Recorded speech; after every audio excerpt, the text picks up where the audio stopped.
week 25 November tot 1 Desember 2025 aan sy eervolle vermelding prosastuk, geskryf deur Ella van Wyngaard, 'n David Seentjie en Jonathan Dolfyn.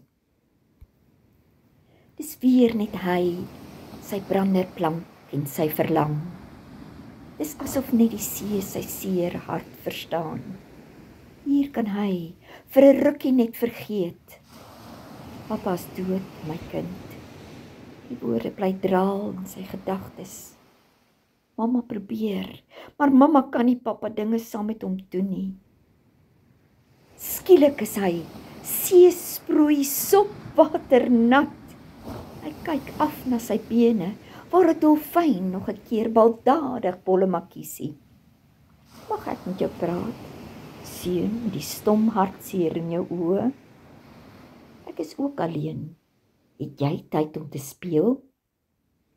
Eers swem en duik hy net heen en terug, saam met die dolfyn, oor die net voor die see te diep bordbranders. Dolfyn, dink jy ek kan op jou rug ry? Dalk moet jy net eers toestemming by jou pappa en mamma kry.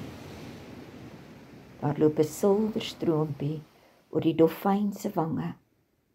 Ons kan bly speel. 'n Groot visserboot se net het my pappa en mamma verstrengel. Ek kon hom nie red. Die seun trek die dolfyn se lyf teen hom vas. Toe maar nou, ons is nie meer alleen. Ek sal elke dag vir jou hier by die diep blou wag.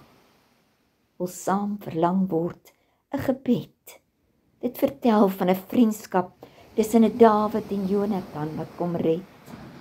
Al weet ook nou, vriendskap is vir 'n gebroke hart 'n vangnet.